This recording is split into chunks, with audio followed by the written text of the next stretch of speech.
ወወልድ ወመንፈስ ቅዱስ አሐዱ አምላክ አሜን። ሰላም ወድህና ዓለም ኢየሱስ ክርስቶስ ምስጉላት ናኩን ለብዝሓልኩም ፍራት እግዚአብሔር አምላክ ክብራት እርሃቲ ፍጹም ሰላምታ እግዚአብሔር አምላክ ከመይ ሰንብትኩም? እግዚአብሔር አምላክ የመሰገን መስና ባዕድና ባስባይ በመሐልት እግዚአብሔር ሰላም ትሆን ለማ ልቤ ይመና አሜን። ቅዱስን ሕያውን እግዚአብሔር አምላክና ከም በደልና ከም ሓጢአትና ከም ትኩፈልና ክበደ ክሳብ ሰዓት ያብሂወቲ ስለዝናህለ ባርክ ቅዱሱ ክስሙ ዝኸበረን ዝተመስገነ ባና ባደቁ አሜን።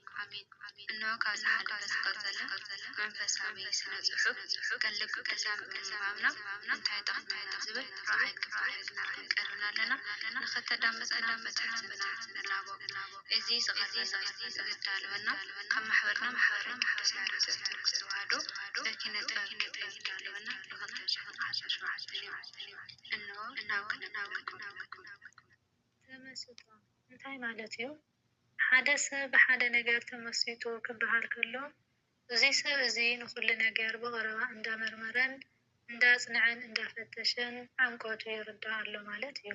ተመስጦ ማለት እምበኣር ብሓሳብ ወይ ከዓ ብመንፈስ ናብ ዓሚቕ ምስጢር ምጥሓል ማለት እዩ። እዚ ከዓ ካብቲ ዝተለመደ ዓይነት ፍልጠት ናብ ዝለዓለ ደረጃ ፍልጠት ምብፃሕ ማለት እዩ። እዚ ፍልጠት እዚ ሓድሽን ካብ ስምዒት ወፃኢ ዝኾነ ናይ መንፈስ ፍልጠትን እዩ። እዚ ኣብ ውሽጢ እዚ ፍልጠት መንፈሳዊ ምግብን ሓጎስን ኣሎ። አሜን። ተመስጦ ማለት ንኣእምሮ ልብን መንፈስን ዝኸውን ከብ ላዕሊ ንዝርከብ ኣምላኻዊ ፍልጠት ጥራይ ንኽትቕበል ድሉ ምዃን ማለት እዩ። ወይ ከዓ ኣብ ውሽጢ ንዘሎ ብህወትን መንፈስ ቅዱስ ንምንቕቓሕ ፈቓደኛ ምዃን ማለት እዩ። ተመስጦ ንክህሉ ፀጥታ፣ ርግኣት፣ ስምዒትካ ምግዛእን ንመንፈስ ካብ ዝህውኸካ ዝኾነ ይኹን ነገር ምቁጣብ ኣድላይ እዩ። ሰብ ካብ ስጋዊ ስምዒትን ኣእምሮ ካብ ዘዕውሩ ስጋዊ ሓሳባትን ተኣልዩ ንመንፈሳዊ ህውተታት ርእሱ ከዳሉ ከሎ ተመስጦ ዓሚቅን ዝበለፀን እዩ ዝኾነሉ። ሓደ ነገር ንምፍላጥ ዘለካ ድሌትን ኣብ ኣምላካዊ ነገር ምትኳርን ገለ ካብቶም ዕውት ተመስጦ ንክህልወካ ዝሕግዙ ነገራት እዮም። ቀፂልና ብዝርዝር ክንሪኦም ዝግበአና ብዙሓት ናይ ተመስጦ ክፍልታት ኣለዉ። ተመስጦ መፅሓፍ ቅዱስ ብምንባብ ብዜማ ወይ ብመዝሙር ክመጽእ ይኽእል እዩ። ወይ ከዓ ብጽባቐ ስነ ፍጥረትን ጥበብን ኣሰራርሕኦም ከምኡውን ብሰማያትን ብመላእኽትን ብሞትን ብፍርድን ከምኡ ንድሓር ብዝህሉ ኩነታት ወዘተ ብምብጋስ ክጅምር ይከኣል። ብፍጻሜታት ብሂወት ቅዱሳን ከምኡ ከዓ ብትእዛዝ እግዚኣብሔር ክመጽእ እውን ይኽእል እዩ።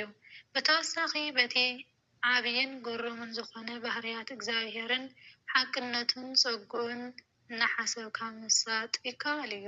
ብጠቕላላ ንተመስጦ ምክንያት ዝኾኑ ብዙሓት ነገራት ክህሉ ይኽእሉ እዮም። መንፈሳዊ ሰብ ዝጠቕምዎ መንፈሳውያን ነገራት ንምርካብ ብሓላፊ ነገር እኳ ከይተረፈ ክምሰጥ ይኽእል እዩ።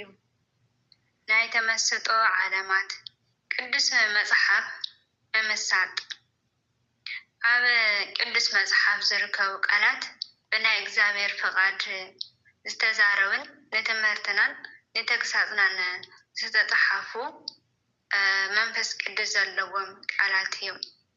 እቶም ቃላት ዘይኮነሲ ኣብ ውሽጦም ዘሎ መንፈስ ቅዱስ እግዚአብሔር ከዓ ሂወት ይህበና። ካልኣይ ቆሮንቶስ ምዕራፍ 3:6 ስለዚ ድማ እዩ ጎይታ እዘን ኣነ ዝነግረኩም ቃላት ከዓ መንፈስ እየን ሂወት እውን እየን ይብለና።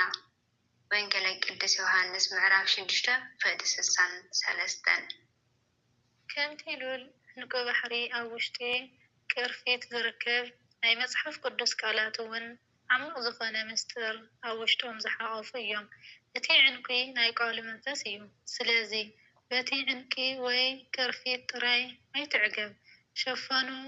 ሽፉኑ ገሊፅካ ነቲ ውሽጣዊ ሉል ወሰድ። እዚ ክኸውን ዝኽእል ድማ ብረድኤት መንፈስ ቅዱስ እዩ እሞ ከም ቅዱስ ዳዊት ነቲ ኣብ ሕግኻ ዘሎ ተኣምራት ክርእሲ ኣዒንተይ ክፈተለይ መዝሙር 19 ፍቕዲ 18 እናበልካ ምስ እትጽሊ ወይ እውን እግዚኣብሔር ምንታን ክርእሲ ኣዒንቱ ክፈት ኢሉ ስለ ወደ መዝሙሩ ግያዝ ከም ዝጸለየ ኤልያስ ብትሕትና ምስ እትልምን ጥራይ እዩ።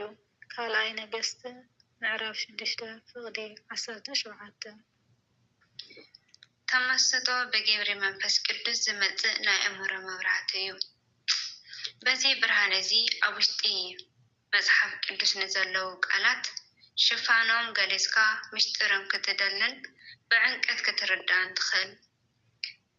ብመጽሓፍ ቅዱስ መመሳጥ ማለት እዚ እዩ። ብመጽሓፍ ቅዱስ መመሳጥ ማለት ኣብ ውሽጢ መጽሓፍ ቅዱስ ኮይንካ ብመመሳጥ ብገላጽነት እግዚአብሔር ዝተቐመጡ ኣምላኻዊ ሓቅነታት ንምርካብ ምጽዓር ማለት እዩ። እሽዑ ነተን ጽሑፋት ከስተውዕል እውን ኣእምሮኦም ከፈተሎም። ወንጌል ቅዱስ ሉቃስ ምዕራፍ 24 ፍቕዲ 45 ከም ዝበለ ኦ ኣምላኽ ብብርሃንካ ብርሃን ንርኢ ኣለና ብሓሳብካን ብልብኻን ብመንፈስ እትገብሮ ኩሉ ጻዕሪ ኣእምሮኻ ብሩህ ኮይኑ ኣቦታትካ ዝተቐበልዎ ጸጋ ክትቕበል ብቑዕ ምእንቲ ክገብረካ ጸሊ ኣእምሮናን ልብናን ሓሳብናን ክበርህና ከምኡ ተበጊስና እውን መንፈስ ንኣብያተ ክርስቲያን ዝብሎ ቃል ምስተውዓሉ ምእንቲ ክንኽእል ንምነ ኢና ናትካ ግደኻ ኣእምሮኻ ድልው ጌርካ እግዚኣብሔር ካብ ዓሚቕ ፍልጠቱን ምስተውዓሉን ንኽመልአካ ብትሕትና ምቕራብ እዩ። ልብኻ ከፊትካ ጎይታ ኣትዩ ምሳኻ ድራር ክበልዕ ፍቓደኛ ክትኸውን የድሊ። ራእይ 3 እወ ኣነ ንስኻ ከብቲ ኣነ ንስኻን ካብቲ ሰማይ ዝወረደ ሕብስቲ ክንበልዕ ኢና። ዮሃንስ 6:33 በዚ ናይ ህይወት እንጀራ ካብ እግዚኣብሔር ዝመጽእ ቃል ክነብር ንኽእል ኢና። ማቴዎስ 4:4 ተመስጦ ሕሊናኻ ዝተጓዓዞ ናይ መጀመርታ ተወግሶ ንመንፈስ ቅዱስ ማዕጾ ከም መኽፋቱ ዝቝጸር ስግምቲ እዩ። ስለዚ እዮም ቅዱሳን ኣቦታትካ ነተመስጦ ብዕምቀት እናተመልከቱ ካብ ጻዕሪ ሰባት ንላዕሊ ዝኾነ ናይ መንፈስ ቅዱስ ውህቶ ዝብልዎ። ቅዱስ ዳዊት እውን ነዚ እዩ ዝደግሞ ባህገ ቃልካ ስለ ዘለኒ ኣፈይ ኣሃህ ኣቢለ ሃንቆ እብል ኣለኹ። መዝሙረ ቅዱስ ዳዊት 119 ፍቕዲ 131 ተመስጦ ብመንፈስ ቅዱስ ዝወሃበ ናይ መጽናዕቲ ክፋል ጊዜ እዩ። ብተወሳኺ መጽሓፍ ቅዱስ ክህበካ ዝደልዮ ነገር ከመይ ጌርካ ክትቕበል ከም እትኽእል እትለማመደሉ መንገዲ እዩ። ተመስጦ ካብ ናይ ኣእምሮ ብልሕን ነገራትን ናይ ምርዳእ ዓሚቅን ዝተፈለየ እዩ። እዚ ማለት ከምቲ መጽሓፍ ቅዱስ ዝበሎ ብናይቲ ሰብ ክእለትን ፍልጠትን ዝምዘን ኣይኮነን። ኣብ ልብኻ ኣይትጸጋዕ። መጽሓፍ ምሳሌ ምዕራፍ 3:5 ፍልጠትን ፍልፍስናን ብምህራዊ ኣተሓሳስባ ክመጽእ ዝኽእሉካ እንተኾነ ናይ መንፈስ ቅዱስ ስራሕ እንተዘይልዎ ግን ተመስጦ ክመጽእ ኣይክእልን። ኣሚን። ስለ ቅዱስ ቃላቱ ቅዱስ እግዚአብሔር ይኽበር ይመስገን። ዘግደናዮ ዘንጠውናዮ ብኣፈት ካብ መናይቲ ዳርመና እንሆ ዝነበረና ጻንሒት እዚ መስል ነይሩ ድኽመትና ከተመልከቱ ኮንዳፍልነሳና እንከይሳትከይኩም ጀምርና ክሳብና ክሳብናትን ስለ ዘዳመስኩምና ከልቢ መስገን እግዚአብሔር ኣምላኽ ኣብ ዝገብርዎ ጸሎትን ጸሎትን ይስማ። ኣሚን። ቀጻላይ ክሳብ ንራኸብ ብሰናይ ንኹላ ሰናይ ይበለና። ወስብሐት ለእግዚአብሔር ወለወላዲቱ ድንግል ወለመስቀሉ ክቡር። ኣሚን።